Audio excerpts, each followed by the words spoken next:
Yo, did y'all beat me here? I love it. Chat, it's already lit. What's going on?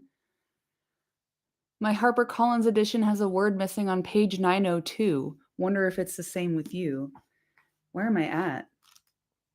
Do you have the single volume HarperCollins edition? Gamley? Oh, in the Forbidden Pool. You will have to wait a week, but I think we might have the same error. We'll keep an eye out for it. You have not declared your will concerning the blank. Thank you. I'm so happy to be back. It took me a whole extra day to come back from the US. So, very, very pleased to not be traveling anymore. Oh my God. Hello. Thank y'all for being here. I was in a big rush last week because I was in the middle of packing and trying to go out of town for my sister's wedding. We got her married. She's done. So now I'm back and I'm ready to talk about some stuff I did not talk about last week. Like, for instance, the clocks thing. I said it was an anachronism, and I mean, like, it kind of is, but also the silly, funny thing about Tolkien is that, like, he kind of gets to pick and choose his own anachronisms because this is his sub-creation after all. So if the Shire is like Edwardian England, then, like, of course they have clocks. Which I think is kind of the understanding that I came to after rereading The Hobbit, rereading the first couple chapters of Fellowship, and seeing all the mentions of clocks, and also understanding how important timing and knowing what day it is and knowing what time it is to hobbits. People are like, they need to know what time to eat. I'm like, they're intuitive eaters. That's the least of my concerns here. But yeah, I think the clocks thing is just kind of silly and funny and allowed because it does say that hobbits don't like machines more complicated than like a lever or something, but they somehow have intricate mechanical clocks. So I think it's just one of those things. And yes, I have found the documentary Sting. I am going to be watching it. I didn't watch it on the plane, A, because it didn't download in time, and B, because I don't want to talk about my travel situation. It was so stressful. So I'm going to like unwind and watch it and like giggle while I'm in the bath or something this week. But yeah, thank you again for that rec. I do have it saved in my watch later, and I'm going to be getting right in there. The other thing that I just didn't even talk about at all last week is how much Sam loves Frodo. And obviously, my first video ever on this channel, which if you've seen it, thank you. And if you haven't, what are you doing? Go watch it.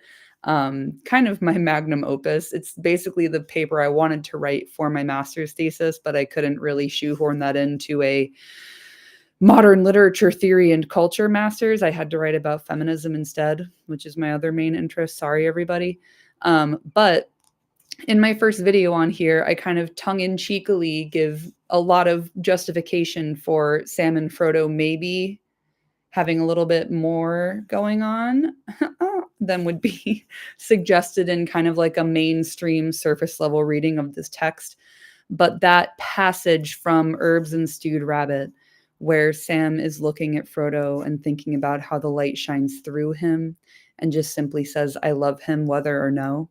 Like, obviously, that could be like brotherly love. It could be a love for servant to his master. It could be any different kind of love, but it's also very easy to interpret that specific chapter as being romantic. He's looking at Frodo's face. He's looking at Frodo's hands. He's thinking tender thoughts. I just think it's really lovely. I personally am not someone who reads Frodo and Sam as a romantic pairing. I'm just saying it's possible to do so, and there's enough textual evidence for it to be a valid reading. So when people shit their fucking diapers talking about how like Frodo and Sam aren't gay, get over it. No, it's like they could be though. They might be. There's enough in here to justify that. So did you read it or did you not read it?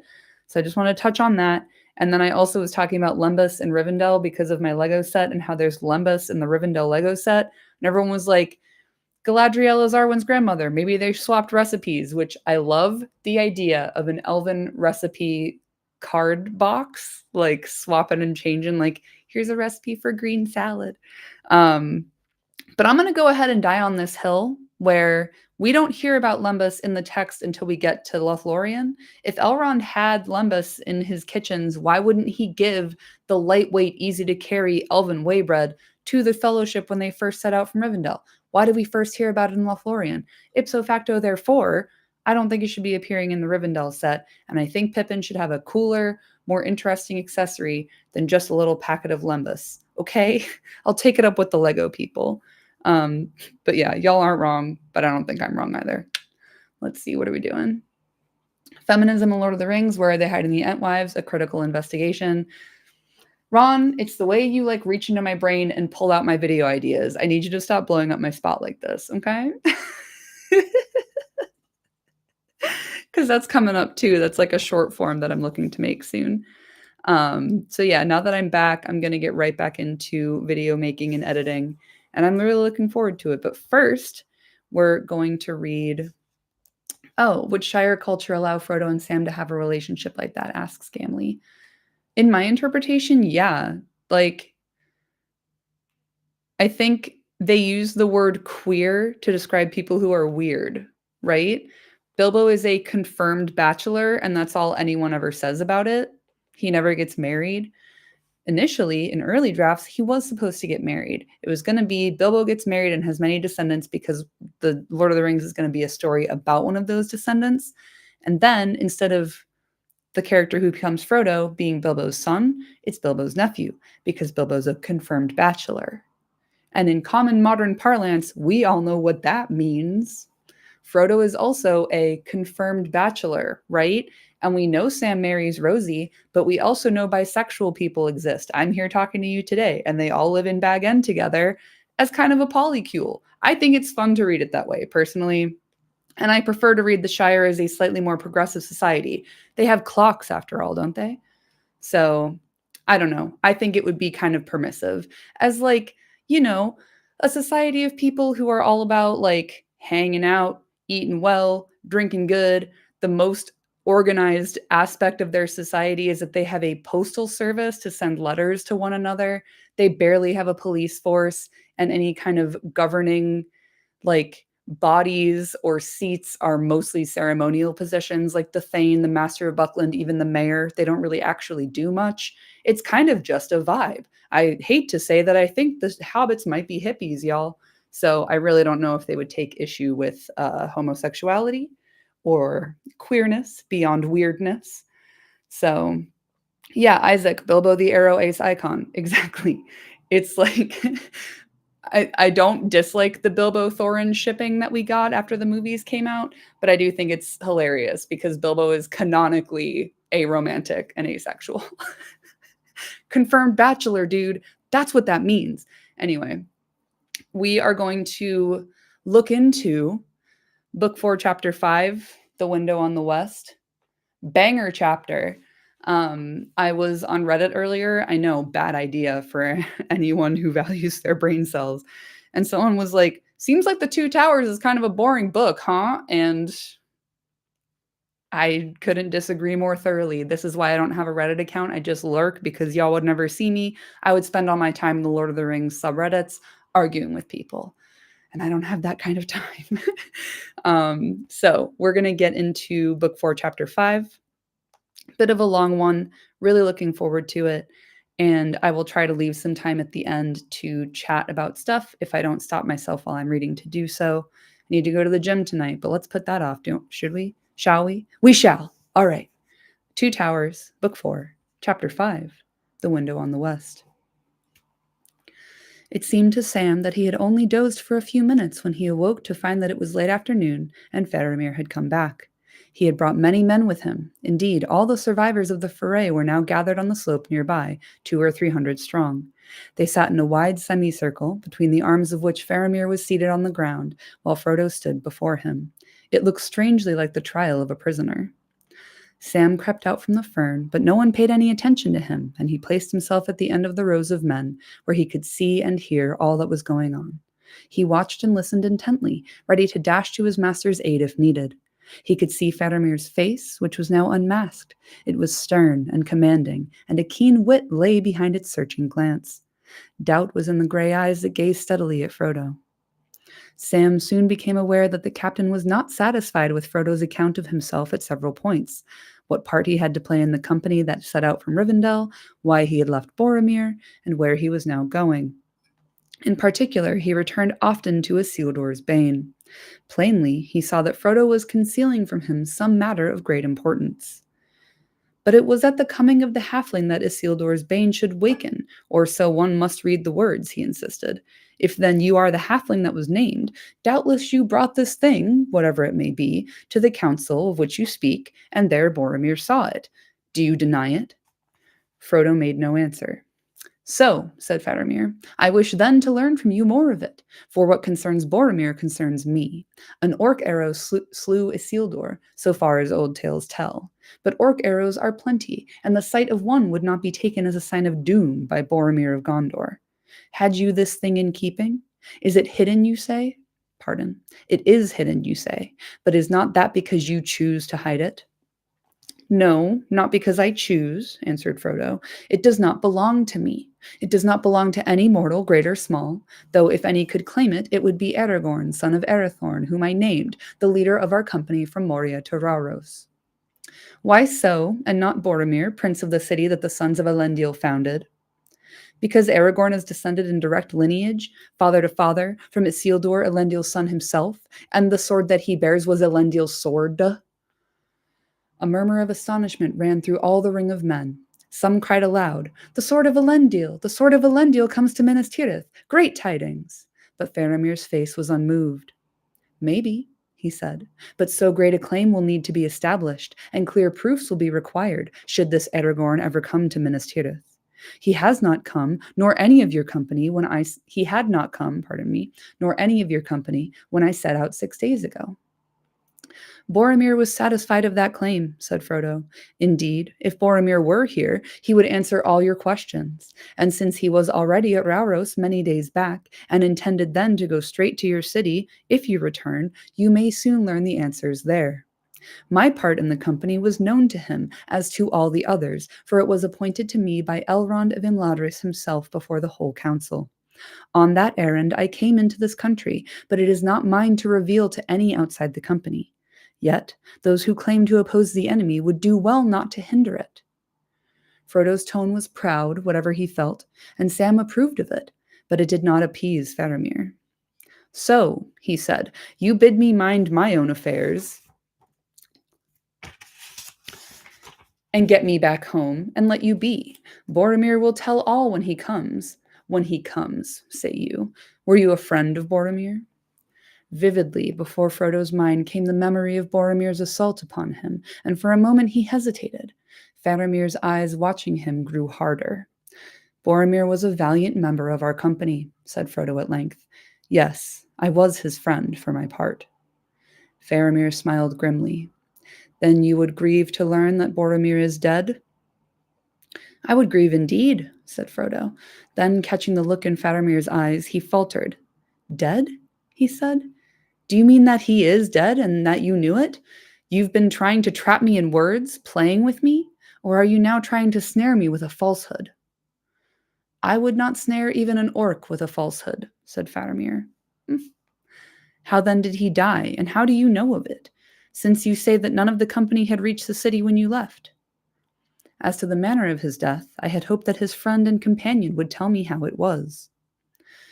But he was alive and strong when we parted, and he lives still for all that I know, though surely there are many perils in the world. Many indeed, said Faramir, and treachery not the least. Sam had been getting more and more impatient and angry at this conversation. These last words were more than he could bear, and bursting into the middle of the ring, he strode up to his master's side. Begging your pardon, Mr. Frodo, he said, but this has gone on long enough. He's no right to talk to you so. After all you've gone through, as much for his good and all these great men as for anyone else. See here, Captain. He planted himself squarely in front of Faramir, his hands on his hips, and a look on his face as if he was addressing a young hobbit who had offered him what he called sauce when questioned about visits to the orchard. Okay, can I just give you my reading of this? Sauce. I love sauce. Don't give me any of your sauce. Ooh, as someone whose family is from Louisiana, sass is a big deal. Like, don't be sassy with me. Don't be giving me any sass. And I think sauce is like a disambiguation of sass. Like, they sound similar. I think he's like sauce. But I don't know. There's something in there about like sauciness Sassiness. Don't give me any sauce. I really like that as like a Sam phrase. What he called sauce. I don't know if that's like his mental myopia speaking, where he thinks he's the one who originated the idea of sauce, or if that's just something the gaffer taught him. But either way, I think it's fucking hilarious. I think it's so funny. Like the shapeless felt bag that he calls a hat, the tone that he calls sauce. I just, ooh, all these little like Sam isms I think are so silly and fun. Sauce. Okay. Whew. There was some murmuring, but also some grins on the faces of the men looking on. The sight of their captain sitting on the ground and eye to eye with the young hobbit, legs well apart, bristling with wrath, was one beyond their experience. See here, he said, what are you driving at? Let's come to the point before all the orcs of Mordor come down on us. If you think my master murdered this Boromir and then ran away, you've got no sense. But say it and have done, and then let us know what you mean to do about it. But it's a pity that folk as talk about fighting the enemy can't let others do their bit in their own way without interfering. He'd be mighty pleased if he could see you now. Think he'd got a new friend, he would. Ooh, fighting words. Patience, said Faramir, but without anger. Do not speak before your master, whose wit is greater than yours. And I do not need any to teach me of our peril. Even so, I spare a brief time in order to judge justly in a hard matter. Were I as hasty as you, I might have slain you long ago. For I am commanded to slay all whom I find in this land without the leave of the Lord of the Gondor. The Lord of Gondor. The Lord of the Gondor. But I do not slay man or beast needlessly, and not gladly even when it is needed. Neither do I talk in vain. So be comforted. Sit by your master and be silent. Sam sat down heavily with a red face. Faramir turned to Frodo again. You asked, how do I know that the son of Denethor is dead? Tidings of death have many wings. Night oft brings news to near kindred, 'tis said. Boromir was my brother. A shadow of sorrow passed over his face. Do you remember aught of special mark that the Lord Boromir bore with him among his gear? Frodo thought for a moment, fearing some further trap, and wondering how this debate would turn in the end. He had hardly saved the ring from the proud grasp of Boromir. And how he would fare now among so many men, warlike and strong, he did not know. Yet he felt in his heart that Faramir, though he was much like his brother in looks, was a man less self-regarding, both sterner and wiser. I remember that Boromir bore a horn, he said at last. You remember well, and as one who has in truth seen him, said Faramir. Then maybe you can see it in your mind's eye, a great horn on the wild ox of the east, born with silver, and written with ancient characters. That horn the eldest son of our house has borne for many generations, and it is said that that if it be blown at need anywhere within the bounds of Gondor, as the realm was of old, its voice will not pass unheeded. 5 days ere I set out on this venture, 11 days ago at about this hour of the day, I heard the blowing of that horn, from the northward it seemed, but dim, as if it were but an echo in the mind. A boding of ill we thought it, my father and I, for no tidings had we heard of Boromir since he went away, and no watcher on our borders had seen him pass. And on the third night after another and a stranger thing befell me. I sat at night by the waters of Anduin, in the grey dark under the young pale moon, watching the ever-moving stream, and the sad reeds were rustling. So do we ever watch the shores nigh Osgiliath, which our enemies now partly hold, and issue from it to harry our lands. But that night all the world slept at the midnight hour. Then I saw, or it seemed that I saw, a boat floating on the water, glimmering grey, a small boat of a strange fashion with a high prow, and there was none to row or steer it. An awe fell on me, for a pale light was round it, but I rose and went to the bank and began to walk out into the stream, for I was drawn towards it. Then the boat turned towards me and stayed its pace and floated slowly by within my hand's reach, yet I durst not handle it. It waded deep, as if it were heavily burdened, and it seemed to me as it passed under my gaze that it was almost filled with clear water, from which came the light, and lapped in the water a warrior lay asleep. A broken sword was on his knee. I saw many wounds on him. It was Boromir, my brother, dead. I knew his gear, his sword, his beloved face. One thing only I missed, his horn. One thing only I knew not, a fair belt, as it were of linked golden leaves about his waist. Boromir, I cried, where is thy horn? Whither goest thou? O Boromir! But he was gone.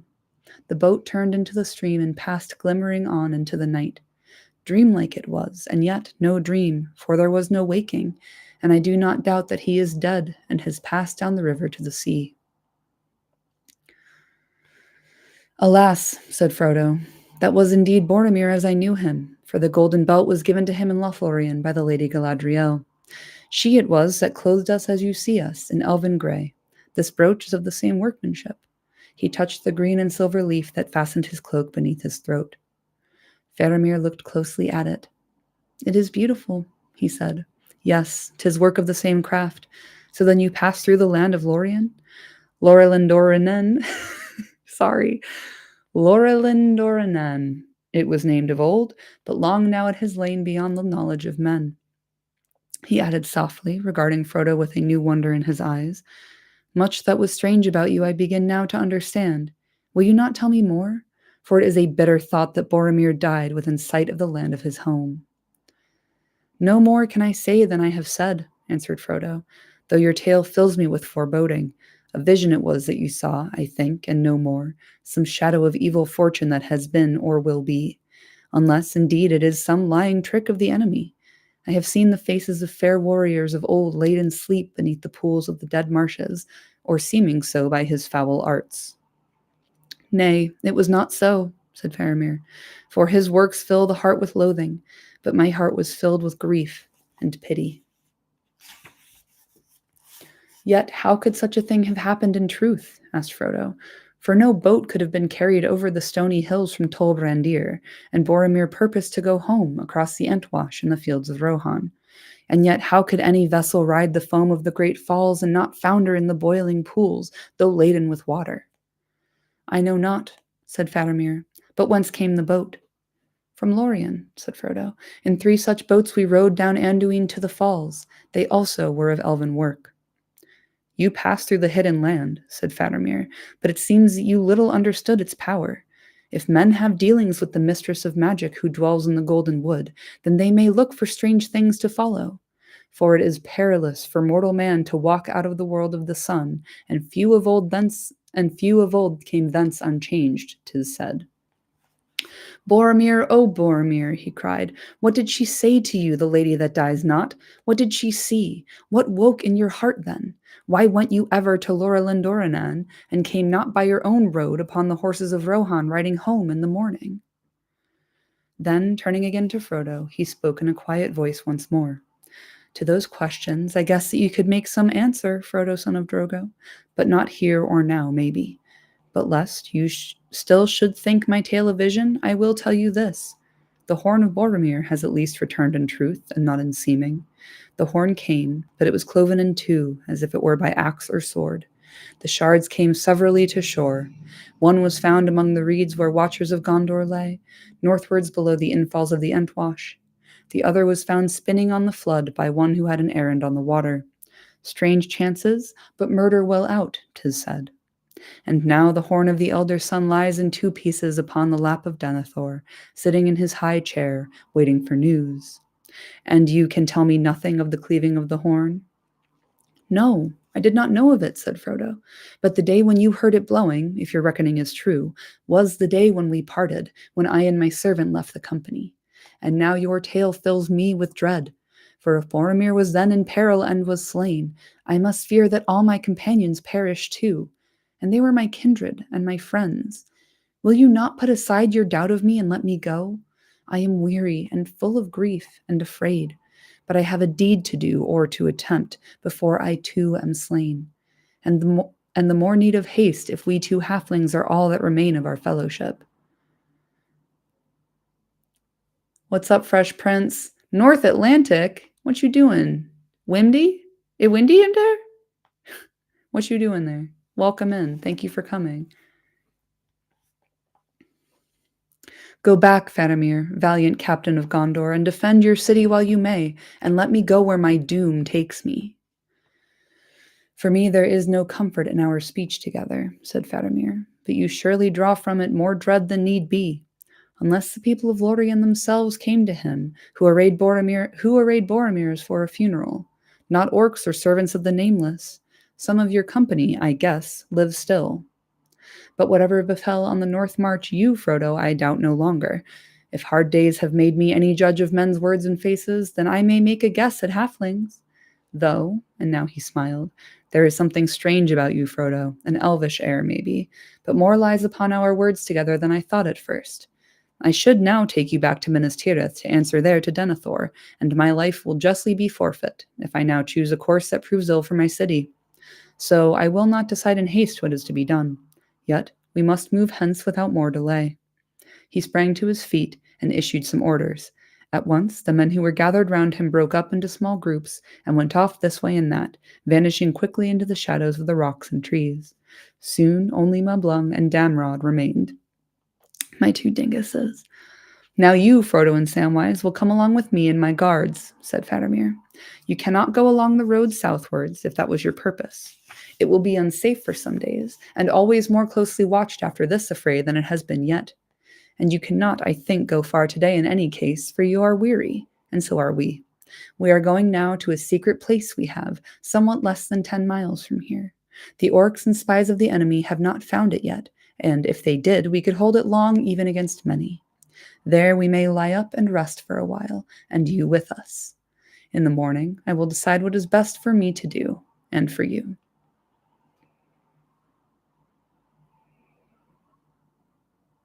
Oh, damn, son, you working?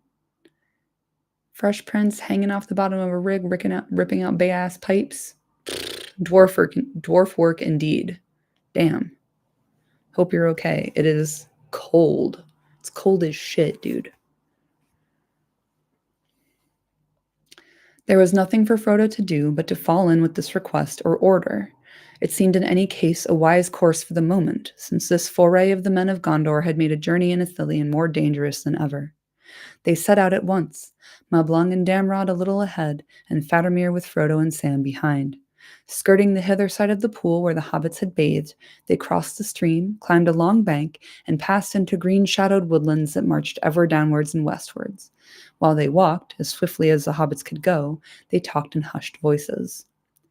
I broke off our speech together, said Faramir, not only because time pressed, as Master Samwise had reminded me, but also because we were drawing near to matters that were better not debated openly before many men. It was for that reason that I turned rather to the matter of my brother and let be Isildur's bane. You were not wholly frank with me, Frodo. I told no lies, and of the truth all I could, said Frodo. I do not blame you, said Faramir. You spoke with skill in a hard place, and wisely, it seemed to me. But I learned or guessed more from you than your words said. You were not friendly with Boromir, or you did not part in friendship. You, and Master Samwise too, I guess, have some grievance? Now, I loved him dearly, and would gladly avenge his death, yet I knew him well. Isildur's bane, I would hazard that Isildur's bane lay between you, and was a cause of contention in your company. Clearly, it is a mighty heirloom of some sort, and such things do not breed peace among confederates, not if aught may be learned from ancient tales. Do I not hit near the mark? Near, said Frodo, but not in the gold. There was no contention in our company, though there was doubt which way we should take from the Emyn Muil. But be that as it may, ancient tales teach us also the peril of rash words concerning such things as heirlooms. Ah, then it is as I thought. Your trouble was with Boromir alone. He wished this thing brought to Minas Tirith. Alas, it is a crooked fate that seals your lips who saw him last, and holds from me that which I long to know, what was in his heart and thought in his latest hours. Whether he erred or no, of this I am sure. He died well, achieving some good thing. His face was more beautiful even than in life.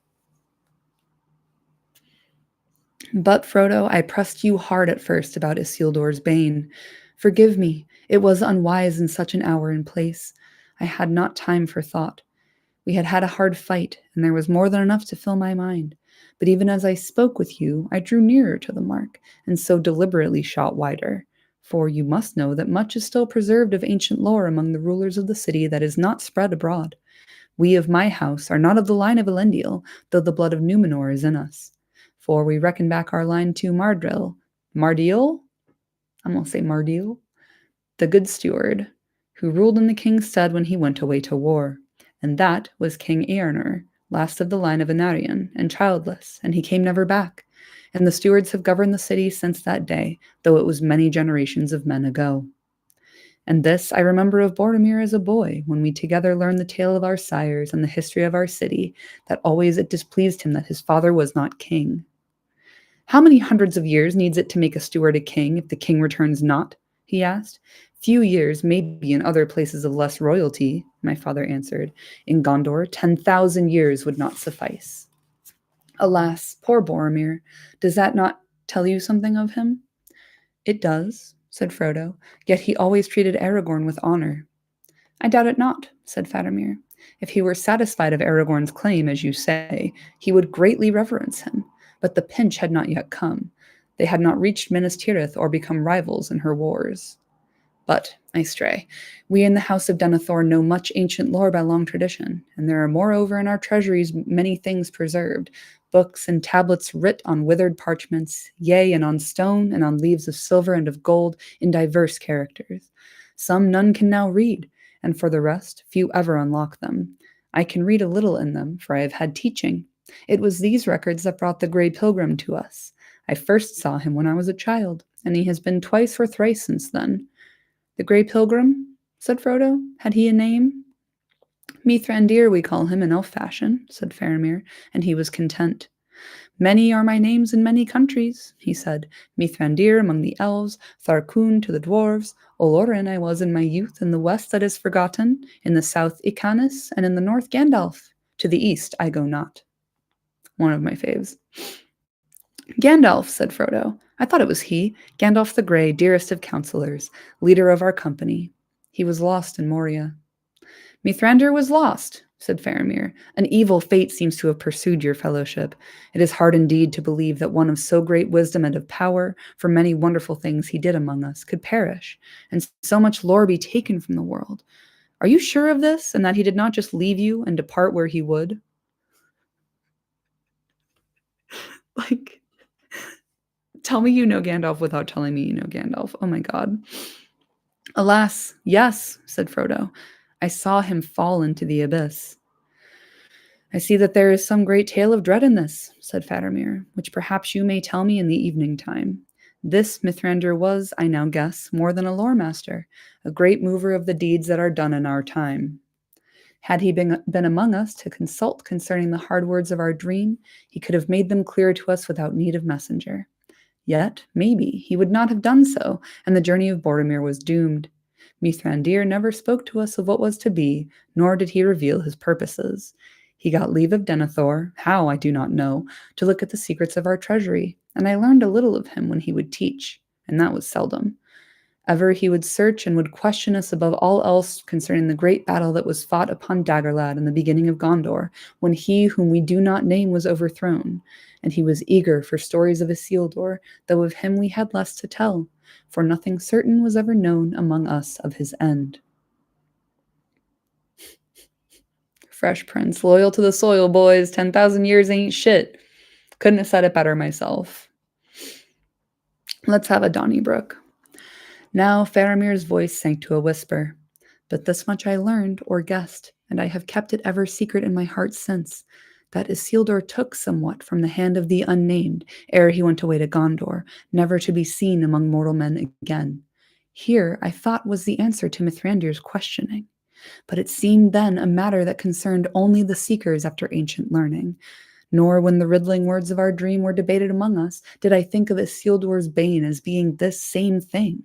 For Isildur was ambushed and slain by orc arrows, according to the only legend that we knew, and Mithrandir had never told me more. What in truth this thing is, I cannot yet guess, but some heirloom of power and peril it must be. A fell weapon, perhaps, devised by the Dark Lord. If it were a thing that gave advantage in battle, I can well believe that Boromir, the proud and fearless, often rash, ever anxious for the victory of Minas Tirith and his own glory therein, might desire such a thing and be allured by it. Alas, that ever he went on that errand. I should have been chosen by my father and the elders, but he put himself forward, and as being the older and the hardier, both true, and he would not be stayed. Oh, Faramir, babe. Sweet boy. But fear no more. I would not take this thing if it lay by the highway, not where Minas Tirith falling in ruin, and I alone could save her, so using the weapon of the Dark Lord for her good and my glory. No, I do not wish for such triumphs, Frodo, son of Drogo. Neither did the council, said Frodo, nor do I. I would have nothing to do with such matters. For myself, said Faramir, I would see the white tree in flower again in the courts of the kings, and the silver crown return, and Minas Tirith in peace. Minas Anor again as of old, full of light, high and fair, beautiful as a queen among other queens, not a mistress of many slaves, nay, not even a kind mistress of willing slaves. War may be, while we defend our lives against a destroyer who would devour all. War must be, while we defend our lives against a destroyer who would devour all. But I do not love the bright sword for its sharpness, nor the arrow for its swiftness, nor the warrior for his glory. I love only that which they defend, the city of the men of Numenor, and I would have her loved for her memory, her ancientry, her beauty, and her present wisdom. Not feared, save as men may fear the dignity of a man, old and wise. So fear me not. I do not ask you to tell me more. I do not even ask you to tell me whether I now speak nearer the mark. But if you will trust me, it may be that I can advise you in your present quest, whatever that be. Yes, and even aid you. Frodo made no answer. Almost he yielded to the desire for help and counsel to tell this grave young man whose words seemed so wise and fair. His worms seemed so wise and fair. This grave young man, whose words seemed so wise and fair, all that was in his mind. But something held him back. His heart was heavy with fear and sorrow. If he and Sam were indeed, as seemed likely, all that was now left of the 9 walkers, then he was in sole command of the secret of their errand. Better mistrust undeserved than rash words. And the memory of Boromir, of the dreadful change that Lure of the Ring had worked in him, was very present to his mind when he looked at Faramir and listened to his voice. Unlike they were, and yet also much akin. I fucking love Faramir, dude. I fucking love Faramir. Oh, he's the best. They walked on in silence for a while, passing like gray and green shadows under the old trees, their feet making no sound. Above them, many birds sang, and the sun glistened on the polished roof of dark leaves in the evergreen woods of Ithilien. Sam had taken no part in the conversation, though he had listened, and at the same time he had attended with his keen hobbit ears. Hobbit ears? Hobbit ears. I think I forgot how to read, y'all. He had attended with his keen hobbit ears to all the soft woodland noises about them. One thing he had noted, that in all the talk the name of Gollum had not once come up. He was glad, though he felt that it was too much to hope that he would never hear it again. He soon became aware that though they walked alone, there were many men close at hand, not only Damrod and Mablung flitting in and out of the shadows ahead, but others on either side, all making their swift secret way to some appointed place. Once, looking suddenly back as if some prickle of the skin told him that he was watched from behind, he thought he caught a brief glimpse of a small dark shape slipping behind a tree trunk. He opened his mouth to speak and shut it again. I'm not sure of it, he said to himself, and why should I remind them of the old villain if they choose to forget him? I wish I could. Oh, Sam. Oh, Sam. So they passed on until the woodlands grew thinner and the land began to fall more steeply. Then they turned aside again to the right and came quickly to a small river in a narrow gorge. It was the same stream that trickled far above out of the round pool, now grown to a swift torrent, leaping down over many stones in a deep cloven bed, overhung with ilex and dark boxwoods. Looking west, they could see, below them in a haze of light, lowlands and broad meads, and glinting far off in the westering sun the wide waters of the Anduin. Here, alas, I must do you a discourtesy, said Faramir. I hope you will pardon it to one who has so far made his orders give way to courtesy, as not to slay you or to bind you. But it is a command that no stranger, not even one of Rohan that fights with us, shall see the path we now go with open eyes. I must blindfold you. As you will, said Frodo. Even the elves do likewise at need, and blindfolded we crossed the borders of fair Lothlorien. Gimli the dwarf took it ill, but the hobbits endured it. It is to no place so fair that I shall lead you, said Faramir, but I am glad that you will take this willingly, and not by force. He called softly and immediately Mablung and Damrod stepped out of the trees and came back to him. So dramatic. Like the staging is so dramatic here. Like they're just constantly appearing from behind the trees. Blindfold these guests, said Faramir, securely, but not so as to discomfort them. Do not tie their hands. They will give their word not to try and see. I could trust them to shut their eyes of their own accord, but eyes will blink if the feet stumble. Lead them so that they do not falter. With green scarves, the two guards now bound up the hobbits' eyes and drew their hoods down almost to their mouths. Then quickly they took each one by the hand and went on their way. All that Frodo and Sam knew of this last mile of the road they learned from guessing in the dark. After a little, they found that they were on a path descending steeply. Soon it grew so narrow that they went in single file, brushing a stony wall on either side. Their guards steered them from behind with hands laid firmly on their shoulders. Now and again they came to rough places and were lifted from their feet for a while, and then set down again. Disrespectful. Always the noise of running water was on their right hand, and it grew nearer and louder. At length they were halted. Quickly, Mablung and Damrod turned them about several times, and they lost all sense of direction. Classic. They climbed upwards a little. It seemed cold, and the noise of the stream had become faint. Then they were picked up and carried down many steps and round a corner. Suddenly, they heard the water again, loud now, rushing and splashing. All round them it seemed, and they felt a fine rain on their hands and cheeks. At last, they were set on their feet once more.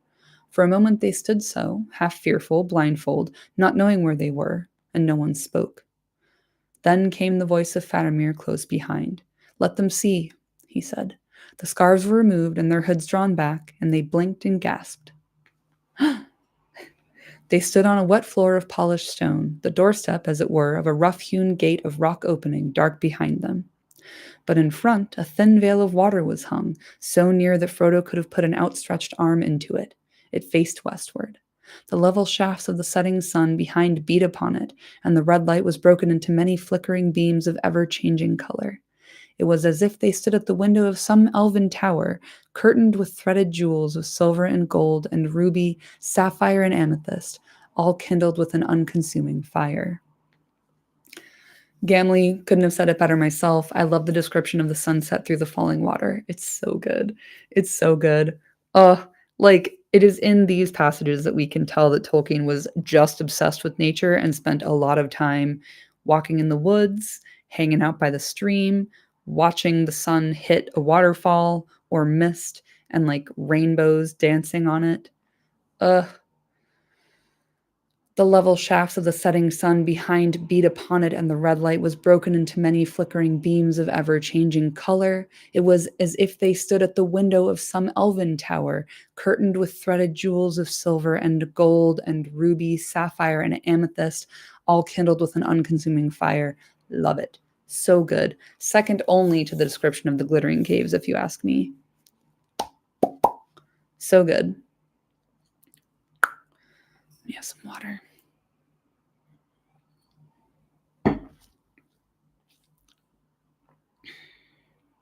At least by good chance we came at the right hour to reward you for your patience, said Faramir.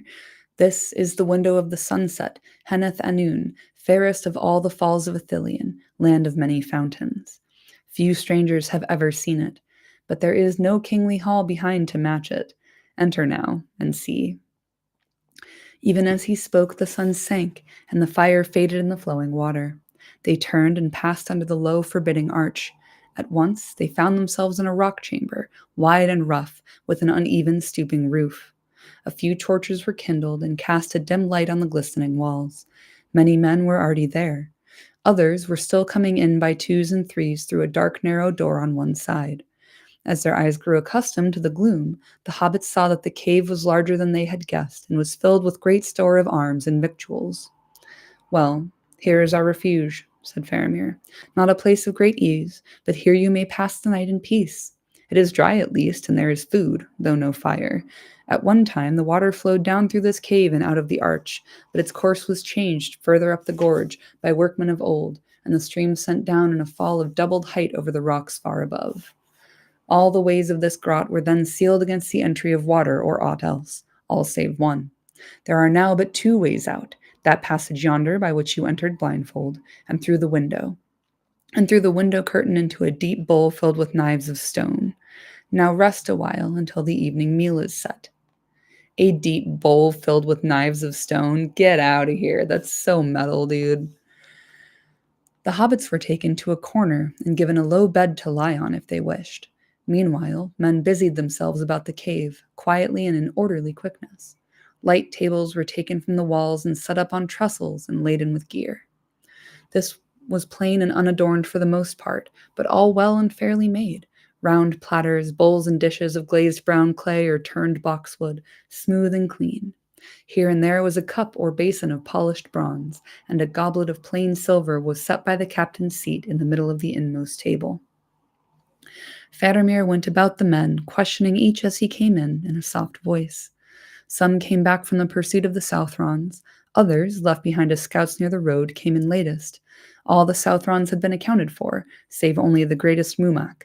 What happened to him, none could say. Of the enemy, no movement could be seen.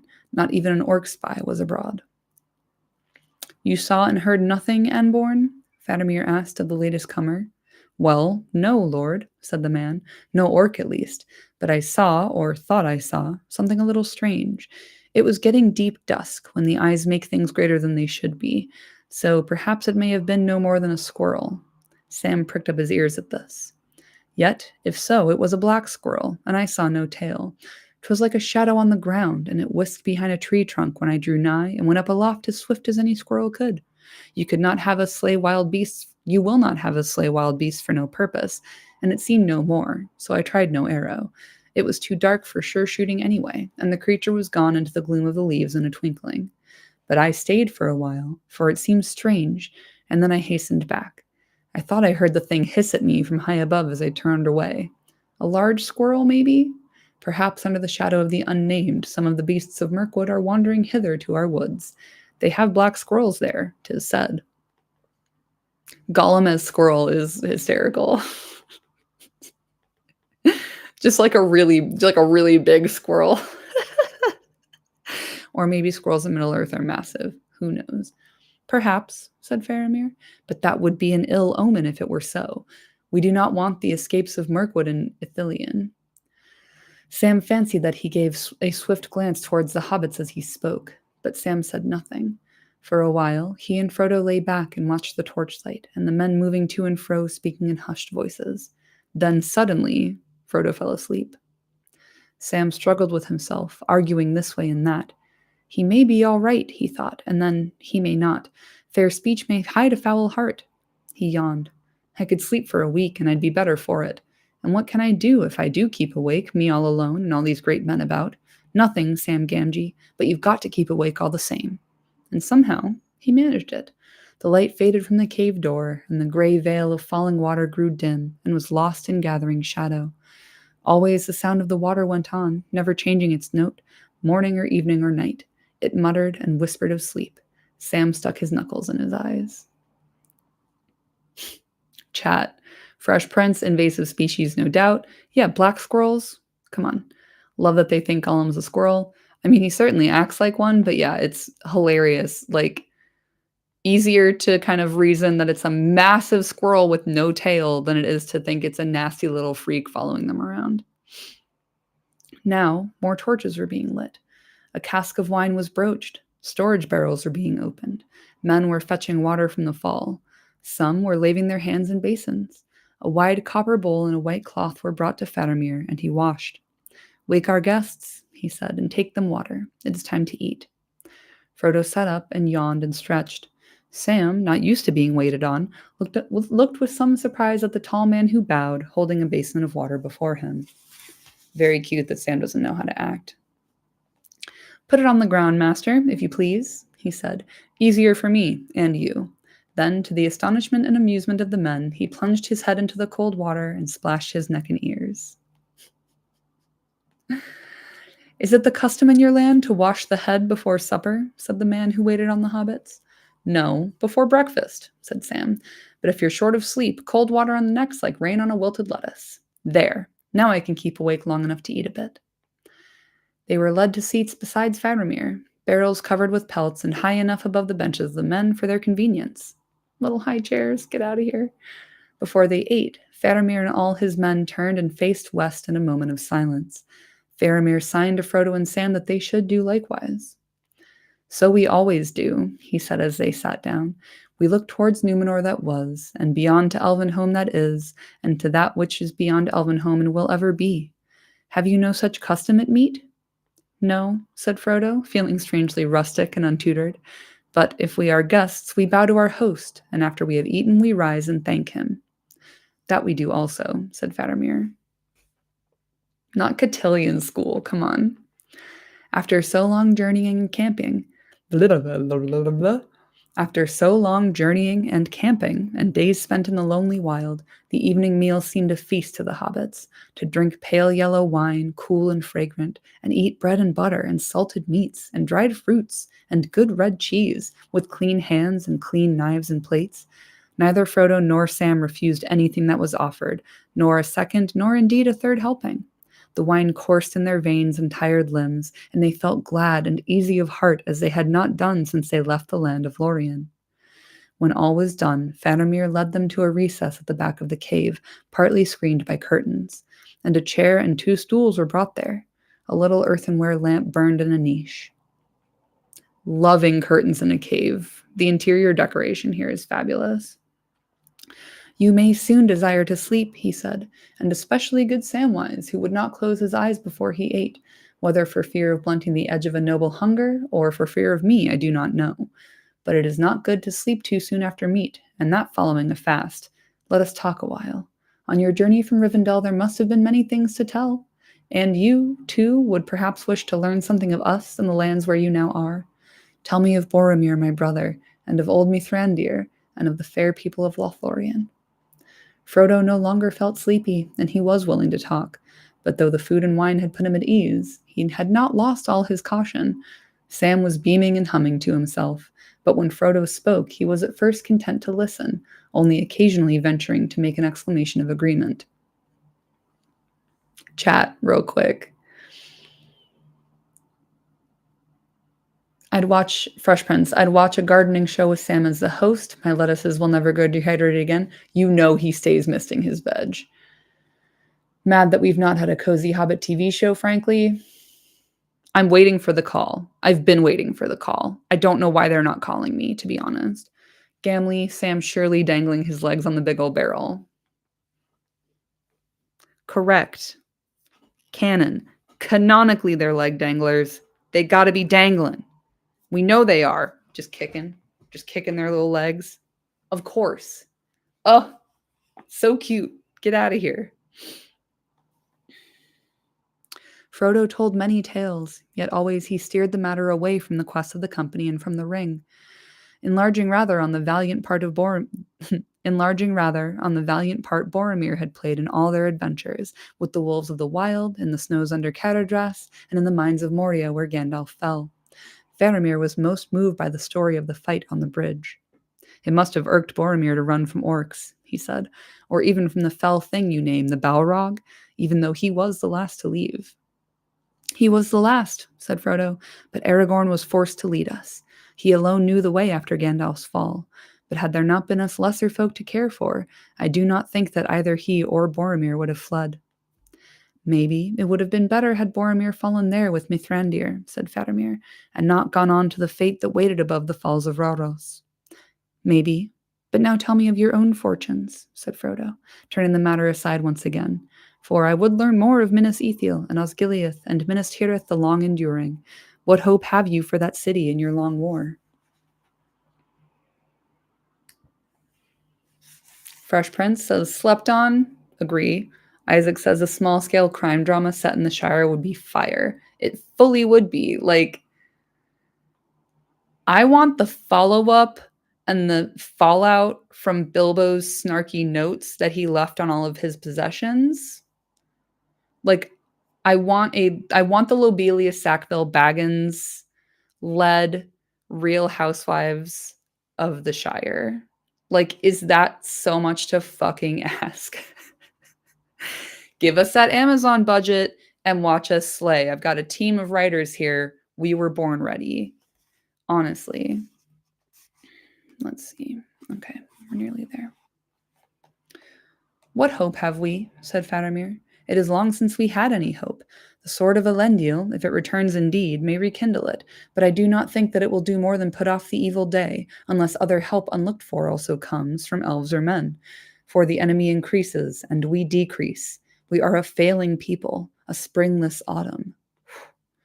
The men of Numenor were settled far and wide on the shores and seaward regions of the great lands, but for the most part they fell into evils and follies. Many became enamored of the darkness and the black arts. Some were given over wholly to idleness and ease, and some fought amongst themselves until they were conquered in their weakness by the wild men. It is not said that evil arts were ever practiced in Gondor, or that the Nameless One was ever named in honor there, and the old wisdom and beauty brought out of the West remained long in the realm of the sons of Elendil the Fair, and they linger there still. Yet, even so, it was Gondor that brought about its own decay, falling by degrees into dotage, and thinking that the enemy was asleep, who was only banished, not destroyed. Death was ever present, because the Númenóreans still, as they had in their old kingdom, and so lost it, hungered after endless life unchanging. Kings made tombs more splendid than houses of the living, and counted old names in the rolls of their descent dearer than the names of sons. Childless lords sat in aged halls musing on heraldry. In secret chambers withered men compounded strong elixirs, or in high cold towers asked questions of the stars. And the last king of the line of Anarion had no heir. But the stewards were wiser and more fortunate. Wiser, for they recruited the strength of our people from the sturdy folk of the sea coast, and from the hardy mountains, and from the hardy mountaineers of Ered Nimrei.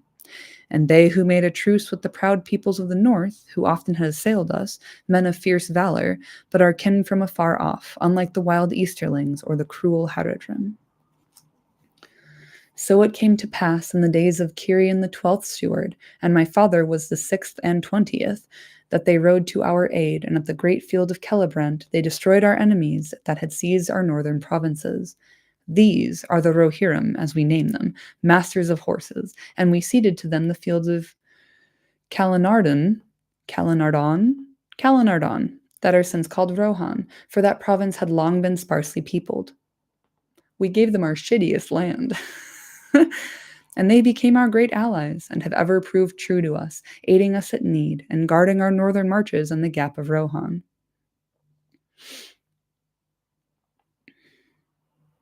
Fresh Prince, you're saying some truths, and I will be getting to them. I need to finish this, and then I have some fucking shit to say. Of our lore and manners they have learned what they would, and their lords speak our speech at need. Yet, for the most part, they hold by the ways of their own fathers and to their own memories, and they speak among themselves their own north tongue. And we love them, tall men and fair women, valiant both alike, golden-haired, bright-eyed, and strong. They remind us of the youth of men, as they were in the elder days. Indeed, it is said by our lore masters that they have from old this affinity with us, that they are come from the same 3 houses of men, as were the Númenóreans in their beginning. Not from Hador the golden-haired, the elf friend, maybe, yet from such of his sons and people as went not over the sea into the west, refusing the call. For so we reckon men in our lore, calling them the High, or men of the West, which were Númenóreans, and the middle peoples, men of the twilight, such as are the Rohirrim, and their kin that dwell still far in the north, and the wild, the men of darkness. Yet now, if the Rohirrim are grown in some ways more like to us, enhanced in arts and gentleness, we too have become more like to them, and can scarce claim any longer the title High.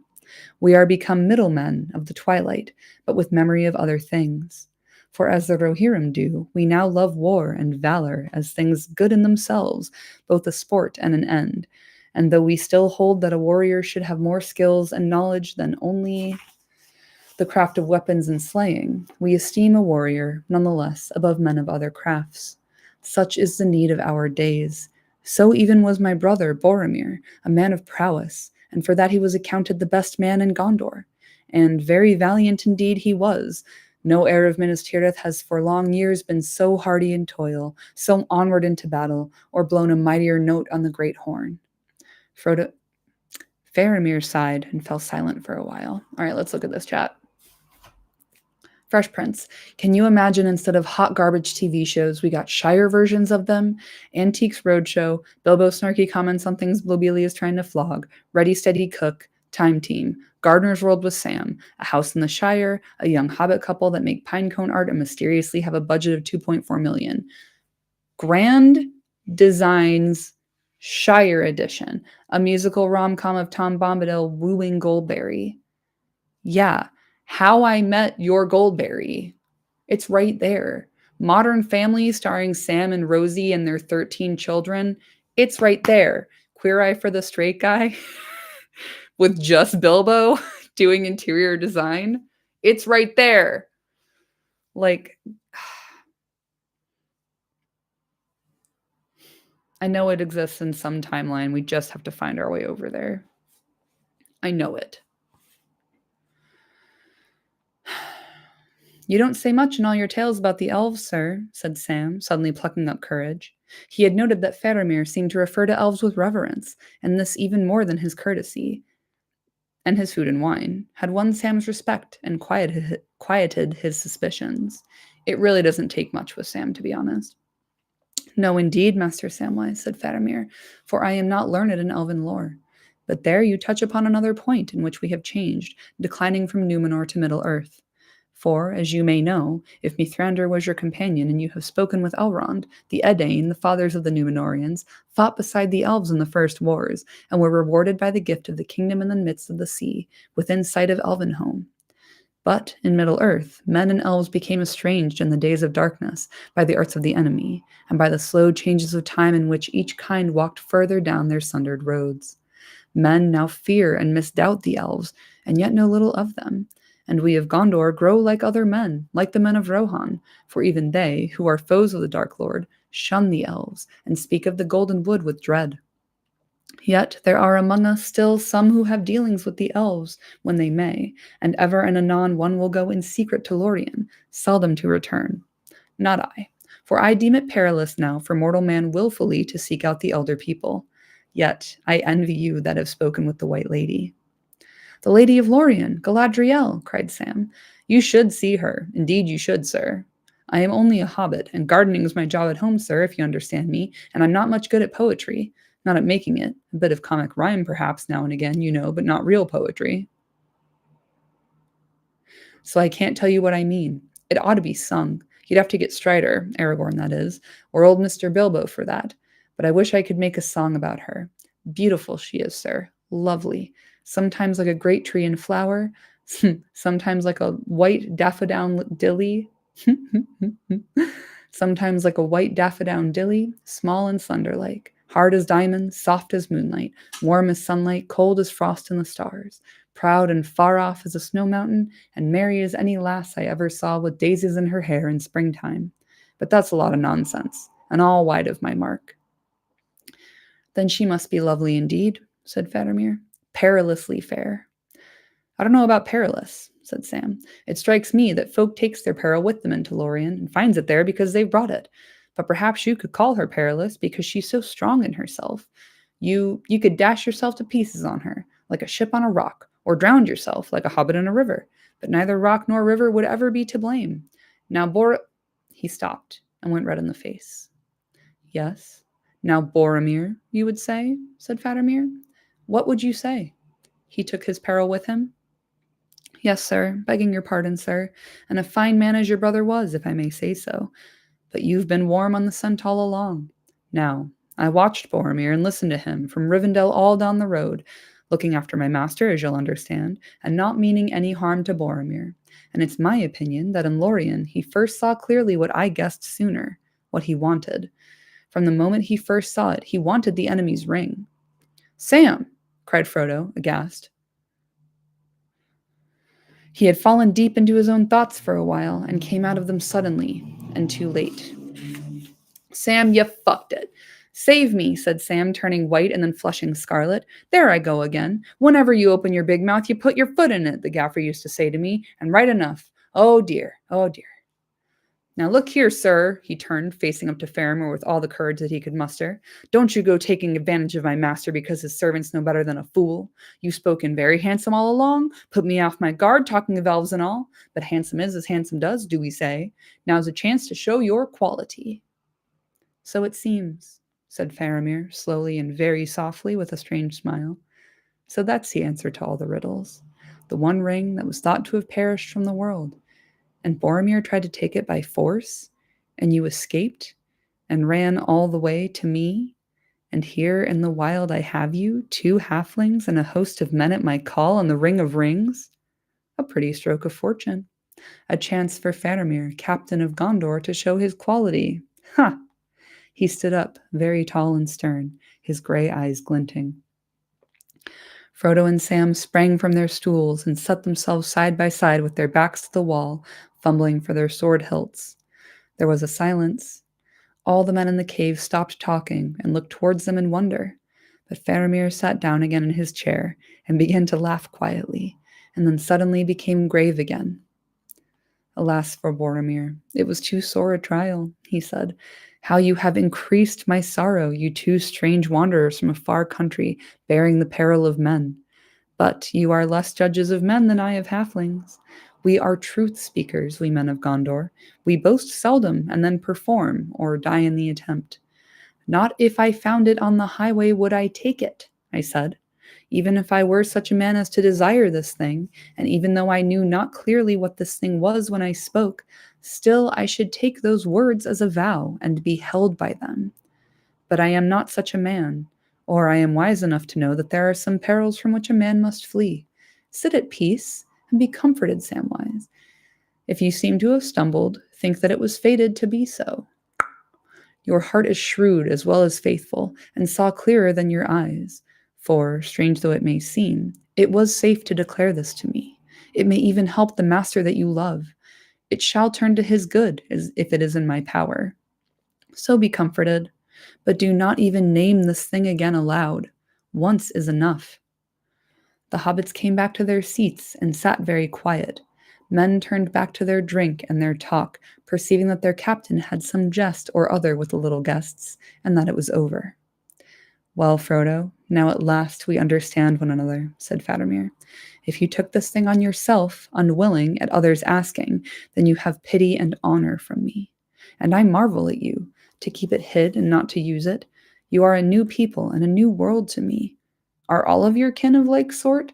Your land must be a realm of peace and content, and there must be gardeners in high honor, and TV shows that are fucking hot fire, dude. Not all is well there, said Frodo, but certainly gardeners are honored. But folk must grow weary there, even in their gardens, as do all things under the sun of this world, and you are far from home and wayworn. No more tonight. Sleep, both of you, in peace, if you can. Fear not. I do not wish to see it, or touch it, or know more of it than I know, which is enough. Lest peril perchance waylay me, and I fall lower in the test than Frodo, son of Drogo. Go now to rest. But first, tell me only, if you will, whither you wish to go and what to do. For I must watch and wait and think. Time passes. In the morning, we must each go swiftly on the ways appointed to us. Frodo had felt himself trembling as the first shock of fear passed. Now, a great weariness came down on him like a cloud. He could dissemble and resist no longer. I was going to find a way into Mordor, he said faintly. I was going to Gorgoroth. I must find the Mountain of Fire and cast the thing into the Gulf of Doom. Gandalf said so. I do not think I shall ever get there. Faramir stared at him for a moment in grave astonishment. Then, suddenly, he caught him as he swayed, and lifting him gently, carried him to the bed and laid him there, and covered him warmly. At once, he fell into a deep sleep. Another bed was set beside him for his servant. Sam hesitated for a moment, then, bowing very low, "Good night, Captain, my lord," he said. "You took the chance, sir." "Did I so?" said Faramir. "Yes, sir, and showed your quality, the very highest." Faramir smiled. "A pert servant, Master Samwise, but nay, the praise of the praiseworthy is above all rewards. Yet, there was not in this to praise. I had no lure or desire to do other than I have done." "Ah, well, sir," said Sam, "you said my master had an elvish air, and that was good and true.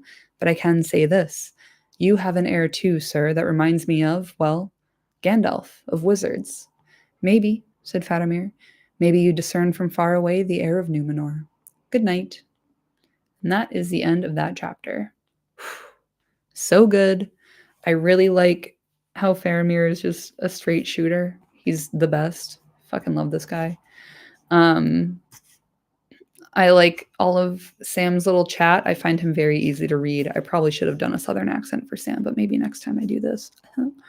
um, the black squirrel thing is ridiculous. That's so funny. And the more I read Lord of the Rings, which is often and much, the more I realize and remember that J.K. Rowling is a hack. Like, she lifted so much from this book, least of all He Who Must Not Be Named, like pretty much word for word. Fucking idiot. I like that the more that Frodo and Faramir learn about each other, the more they trust each other. Like, oh, you know Gandalf? Okay, great, you're in the club. That's very cute. Um, Faramir clearly like knows what's going on, but he's smart and calm enough to let Frodo explain it to him.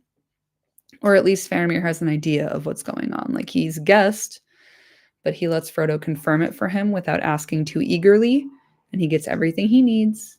And he is truthful about not wanting this thing, even if he found it by the highway, which is interesting considering that Deagle and Smeagol basically found it by the highway, if we can take river as highway.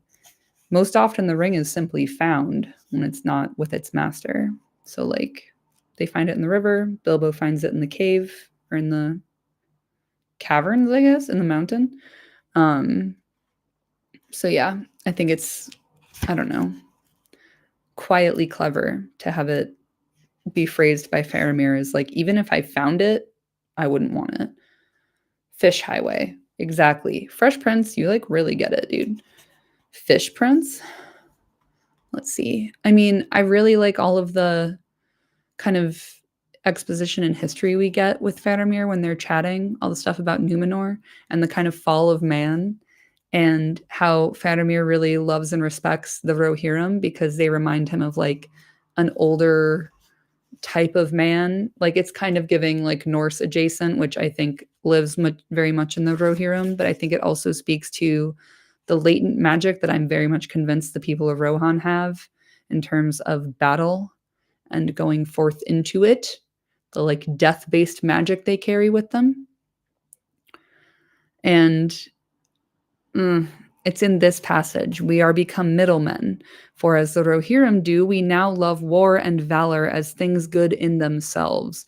So to Faramir, the increase in love of war and battle and valor and the things that made Boromir admirable are the things that indicate to Faramir that they are fallen and become middlemen. They are no longer high.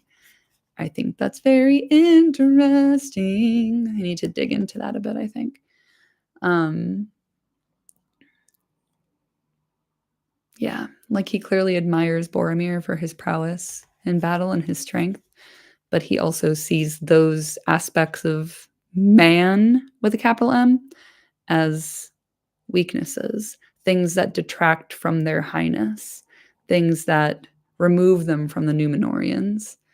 Um, and I can't wait to meet Denethor because we get to talk about this more when we meet Denethor, which will be pretty soon. We're running out of book 4, y'all. We've got what? Forbidden Pool, Crossroads, Cirith Ungol, Shelob Slayer, Master Samwise. We've got, I think, 5 chapters left. Cavebat Highway. It's all highways, always has been. It's highways all the way down. My latent magic is hitting my finger with a hammer every time. That's really good. I'm trying to think of what mine is. I'm really good at catching cups if I tip them over before they spill. That might be one of mine. And also this. I can do this forever. I realized at this wedding that this is my calling card. People see this as my signature thing that I do. I stole it from Tim Heidecker, so sorry. But yeah, I will be back next week. I'm hoping on Tuesday to continue my trend of doing this on Tuesdays. But this past Tuesday, I was still in the US, and yesterday I was so tired I couldn't even see straight. I went to bed at like 9 o'clock. So I'll be back on a regular schedule next week. to continue on with the Forbidden Pool. Can't wait. And yeah, thank y'all for being here on time. I'm like so pleased to see that y'all were here before me. That makes my heart sing, and I love hanging out with y'all. It's the best. It's just a really nice way to end my workday, and a very welcome break in the middle of my week to just like read a chapter of Lord of the Rings, which I know I've talked about this before, but I want to keep doing this after I finish this book. So I might do the Silmarillion next or the Hobbit next. So y'all let me know which one you'd like to see first. We're doing it all out of order anyway, so it doesn't matter. Yeah, Entwife Chic. I do need to make my video about Entwives. And also, if you haven't seen my Treebeard cosplay, check it out. I put a short on my channel. It's also on my Instagram. Give me some love because I need the motivation to repair it and rewear it as an Entwife because I have a design for that as well, and I really want to. So, yeah. I'll be back next week. I'm hoping to put out another big video soon to kind of put a bow on my Hobbit series, but I think I'm going to continue on and talk about Farmer Maggot and other Hobbity stuff and maybe make my own version of the Real Housewives of the Shire. Why not? Toktober winner for sure. I don't know, dude. There's some like really killer art. Like everyone pulled it out for this one. I'm really excited about it. I can't wait to see the zine come together.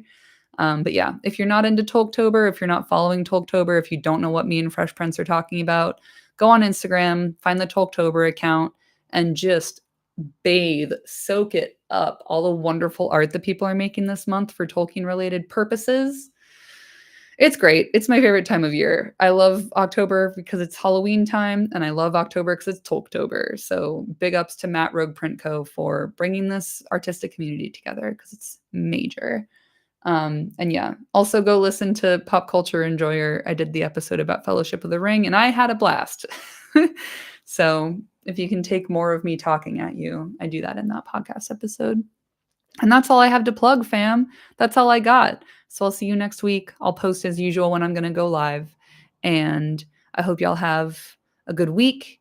Have a great week as well, Sting. Thank you. Yeah, don't do anything I wouldn't do. And let's have a chance to show our great quality. Eh? Hey? All right, y'all. Bye.